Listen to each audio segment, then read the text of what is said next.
Salut à vous, j'espère que vous allez bien, j'espère que vous portez très bien, peu importe d'où vous nous regardez. Sachez qu'ici on parle principalement Immigration Canada, je suis votre humble serviteur, je suis Dexter, le visage derrière Immigrants Ignorants Canada. Ici je vous partage tout simplement toutes les procédures que vous devez absolument suivre pour pouvoir immigrer en tant qu'étudiant au niveau du Canada, principalement la voie royale, et aussi bien sûr en tant que travailleur ou résident permanent au niveau du Canada. Mais l'option que nous avons choisie, l'option que je partage majoritairement sur la chaîne, c'est venir en tant qu'étudiant parce que je sais que c'est la voie royale, je sais que c'est la meilleure option pour ceux-là qui veulent venir au niveau du Canada, je sais que c'est l'option qui va vous valoriser et qui va mettre vos compétences et vos talents en avant au niveau du Canada. Aussi, pour ceux-là qui veulent devenir membres exclusifs, vous savez quoi faire, suivez simplement cette petite vidéo.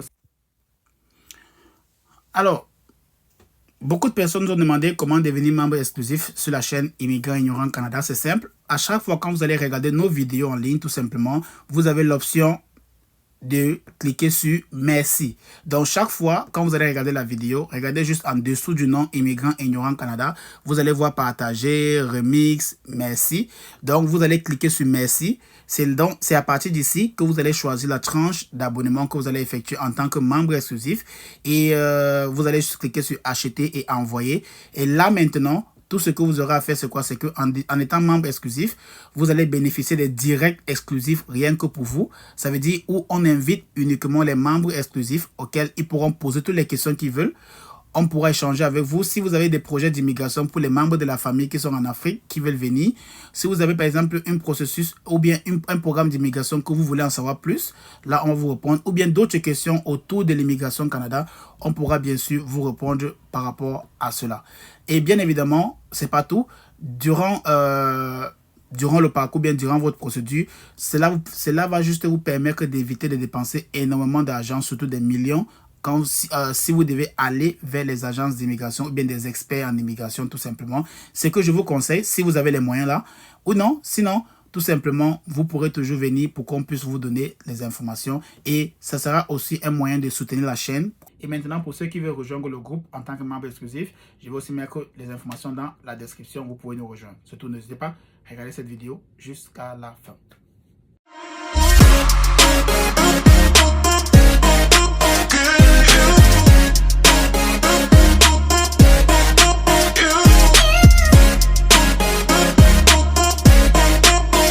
Alors, je vous disais ici, tout simplement que on parle principalement éducation et voici encore un autre sujet qui vient d'arriver ou bien qui m'est tombé tout simplement. Désormais, les établissements scolaires ont commencé l'admission pour l'automne 2024. Donc, pour ceux-là qui veulent entrer au niveau du Canada en septembre 2024, voici le moment de commencer à faire les demandes d'admission pour réserver déjà votre place.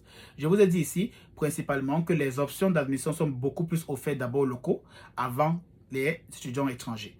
Mais la chance que vous pouvez avoir, c'est que certains programmes sont déjà ouverts pour les étudiants étrangers. Ça veut dire qu'on recherche actuellement la priorité d'abord ça aux étudiants étrangers.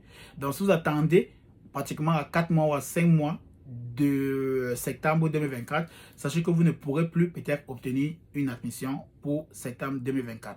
Je le dis pourquoi? Parce que on a déjà lancé des personnes, on a déjà lancé pour quelques candidats pour l'automne 2024. Certains ont déjà eu leur admission, on a partagé cela avec vous. D'autres attendent toujours le retour tout simplement.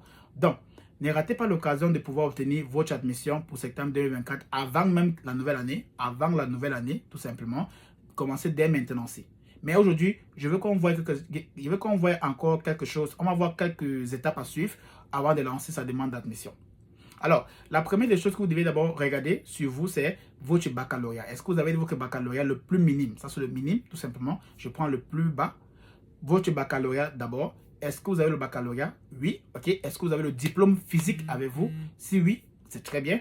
Maintenant, deuxième chose, c'est les relevés de notes. Je vais vous conseiller de faire tout simplement une copie certifiée de tous vos relevés de notes. Faites des copies certifiées de tous vos relevés de notes. Maintenant, pour ceux-là qui veulent aller étudier au Québec, je vous dis ceci. Vous allez devoir faire un test de langue en français. Donc, commencez dès maintenant à programmer pour l'année 2024 parce que je sais que automatiquement, il n'y a plus de place pour 2023.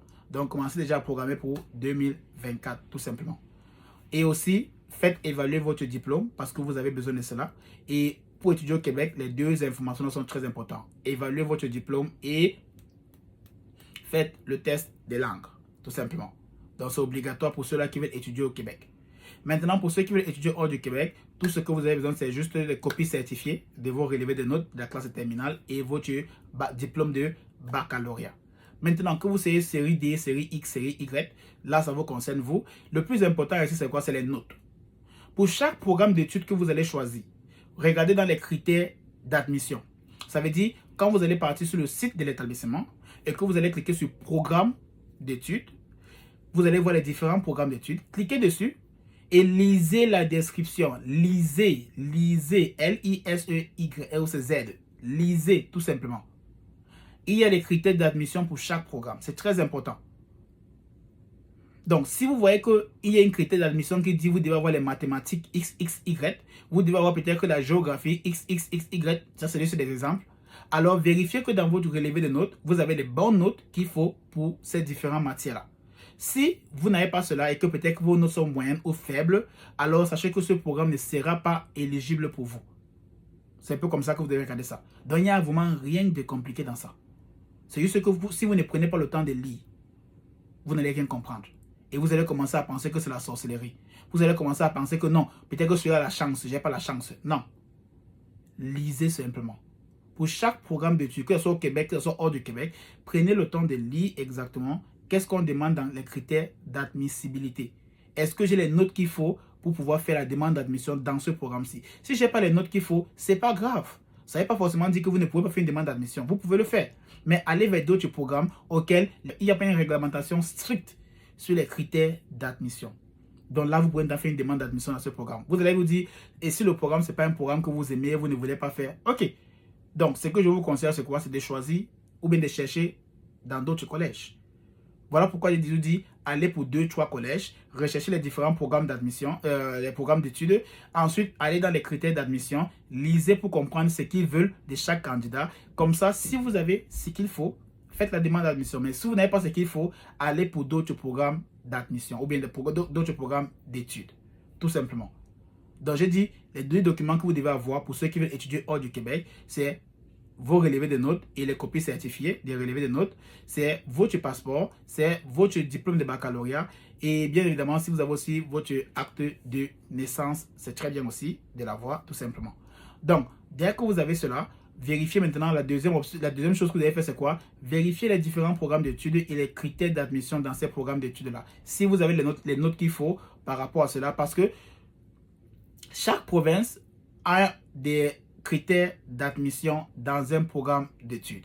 Ce qui fait que vous qui êtes à l'extérieur, par exemple, du Québec, et que peut-être vous n'aurez pas besoin, à l'extérieur du Canada, et que vous n'aurez pas besoin de faire une évaluation de diplôme, l'établissement veut se rassurer au moins que vous avez les bonnes notes qu'il faut pour le programme-là. Vous voyez un peu? Voilà pourquoi dans certains collèges, quand vous allez faire une demande d'admission, le collège va vous exiger de faire un test, par exemple. Que ce soit un test de langue ou bien que ce soit un test peut-être sur une matière bien spécifique en fonction du programme que vous avez choisi. C'est un peu ça. Donc, certains collèges pourront vous demander de faire un test de langue pour voir si vous êtes bon en français parce qu'ils ont vu dans vos notes, ils ont vu que vos notes de français étaient très faibles. Donc, ils veulent se rassurer que vous pouvez vraiment étudier en français ou bien par rapport à un programme d'études que vous avez choisi et qu'on demande que la personne qui veut faire cela soit très bon en maths, l'école pourra vous faire passer peut-être un test de maths pour se rassurer que vraiment vous êtes bon en maths. Comme ça, le programme ne sera pas trop stressant pour vous quand vous allez arriver. Maintenant, je vais faire une courte histoire. Je vais vous raconter une courte histoire qui s'est passée ici avec un étudiant étranger.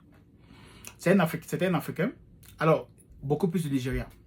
Donc, qu'est-ce qui s'est passé? C'est que l'étudiant a choisi un programme d'études et quand il est arrivé au niveau du Canada, alors la bonne chose, c'est qu'il a eu l'admission et il est venu. Donc, il n'avait pas de très bonnes notes. On peut le dire ainsi. Il n'avait pas de très bonnes notes parce que l'établissement a dit qu'il n'avait pas de très bonnes notes.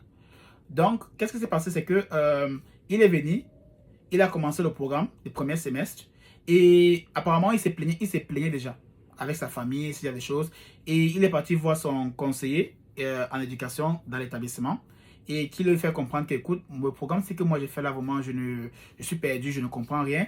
Et son conseiller a dit, mais attends, les notes que tu as, c'est en fonction de ça qu'on a accepté ta demande d'admission. Donc, si tu ne comprends rien, on a même fait une interview avec toi pour te poser des questions parce qu'on voulait se rassurer que bien et bien, bel et bien tu comprends ce qui va se passer dans ton programme d'études. Il a dit oui. Maintenant, aujourd'hui, tu as envie de changer ton programme d'études. Pourquoi? Il dit que non, c'est un peu dur, c'est un peu compliqué, s'il y a des choses et qu'on sort. C'est là où l'établissement dit, ok, donc maintenant, si on n'a pas de programme vraiment disponible pour toi actuellement, si, donc ce qu'on va faire, c'est qu'on va juste révoquer tout simplement ton admission et envoyer cela à l'immigration du Canada. Et là, tu vas devoir peut-être retourner dans ton pays et soit sélectionner notre programme d'études de conseil comme ça. C'est la chose la plus, je veux dire, si, j'ai pas envie de l'insulter, j'ai pas envie de dire cela comme une insulte, mais la chose stupide qu'il avait fait, c'est quoi? C'est que il est parti voir son conseiller d'études sans avoir d'abord un plan B.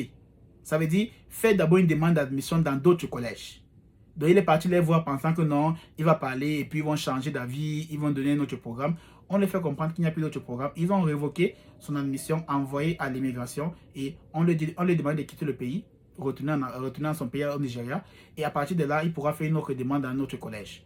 Donc voilà l'erreur qu'il a commise. Je ne sais pas comment c'est passé avec lui, mais c'est une information qui a été passée aux étudiants et comme ça au niveau de l'Ontario. Ça veut dire ce sont des choses qui peuvent vous arriver aussi. Donc, vous devez prendre le temps, je vous ai toujours dit, allez pour d'autres collèges. Allez pour 1, 2, 3 collèges. Permettez à ce que vous ayez différentes options dans différents collèges. Et par la suite, l'option qui sera sélectionnée, l'option où vous allez obtenir l'admission, au moins, vous savez que vous pouvez déjà faire une demande de permis d'études avec cette option-là. Si les autres collèges refusent, ou bien si les autres collèges acceptent, vous savez que vous avez 3 choix. Ça sera maintenant à vous de choisir. Et ne vous plaignez pas. On n'est pas là pour pleurer. Ne vous plaignez pas du programme collège parce que c'est vous qui faites le choix, c'est vous qui acceptez et c'est vous qui faites la demande de permis d'études. C'est personne d'autre. Ça veut dire si vous avez validé un programme d'études, vous êtes prête ou prêt à pouvoir étudier dans ce programme jusqu'à la fin de vos études. Donc c'est très important, c'est que je précise là. Prenez le temps de regarder vos notes dans vos relevés de notes baccalauréat, du bac ou bien de la terminale. Rassurez-vous que le programme que vous avez choisi, c'est un programme que vous êtes prêt ou prêt à faire jusqu'à la fin du programme. Donc, ça veut dire, si c'est un programme de 1 an ou de 2 ans, vous êtes prêt à suivre cela jusqu'à la fin. Vous voyez un peu? Donc, ne vous lancez pas dans des choses que vous ne pouvez pas maîtriser à la suite de cela. Maintenant, le dernier point le plus critique et le plus important, c'est ne faites pas un choix par passion si vous n'avez pas les moyens de supporter votre charge ici au Canada. Ne faites pas des choix de programmes d'études par passion. Si vous n'avez pas les moyens ou la politique de supporter vos charges ici au Canada, si votre famille n'a pas les moyens de supporter vos charges ici au Canada, ne faites pas un choix de passion. Faites un choix économique. Ça veut dire, je viens pour chercher un programme très moins cher auquel je pourrais d'abord étudier. Ensuite, après mes 2 ans, je peux obtenir 3 ans de permis de travail post-diplôme. Et par là maintenant, je peux maintenant travailler, avoir les fonds qu'il faut, obtenir ma résidence permanente et là, me lancer dans un programme de passion, un programme qui me passionne, un programme auquel vraiment je voulais faire depuis mon enfance. Là, c'est ce qu'on appelle une reconversion professionnelle. Là, vous pourrez faire maintenant 1 an de certification dans ce programme-là, étant déjà résident permanent au Canada, en travaillant et en étudiant. Et après les 1 an, vous pourrez maintenant changer de métier comme vous voulez. J'ai dit, c'est ça l'option que vous offre le permis d'études. Vous pouvez faire tellement de choses avec cela. Vous voyez un peu? Mais j'ai dit, faites un choix économique et non un choix de passion. Surtout si votre famille ou bien vous n'avez pas les moyens de supporter vos charges au Canada. Donc prenez le temps de comprendre ce conseil-ci. Sinon, vous allez tomber dans le même piège que les autres personnes. Et je prends pour exemple encore une autre histoire qui s'est passée ici au Canada pour un étudiant au niveau du Québec. Encore un Africain. Il est venu au Québec, il a commencé son programme d'études et il a fini par comprendre qu'il n'avait pas les moyens de pouvoir supporter ses charges. Parce que dans ses documents, il avait bien sûr dit qu'il avait les moyens, il avait ceci, il a prouvé tout cela. On a validé en fonction des documents qu'il a prouvés, n'est-ce pas? Mais quand il est arrivé, apparemment, c'est comme si, vous voyez un peu, voilà, il n'avait plus les moyens. Il n'avait pas les moyens là qu'il avait dit. Ce qui se passe, c'est quoi? C'est que ça devient maintenant difficile pour lui de suivre parce qu'il faut qu'il paye le loyer, il se déplace, il mange et il part à l'école. Maintenant, il fallait qu'il trouve un emploi et il n'avait pas d'emploi. Parce que dans sa tête, il est venu que non, je viens avec un permis de travail et dès que j'arrive directement, je trouve un emploi. Dès que je trouve l'emploi, je pourrais... Non, quand vous allez venir au Canada, vous n'allez pas trouver un emploi là maintenant. Vous allez peut-être chômer même pendant 3 mois, 6 mois, même peut-être parfois même 1 an. Vous allez chômer. Vous voyez un peu? Vous allez chômer. Et pendant ce temps-là, qui paye les charges? Ça, c'est la question qu'on se pose. Voilà pourquoi quand vous voulez venir, faites le bon choix d'abord. Et c'est pour ça que je vous conseille toujours, faites une consultation avec des experts en immigration, les personnes qui sont vraiment mieux placé pour vous aider dans les conseils avant de commencer votre procédure.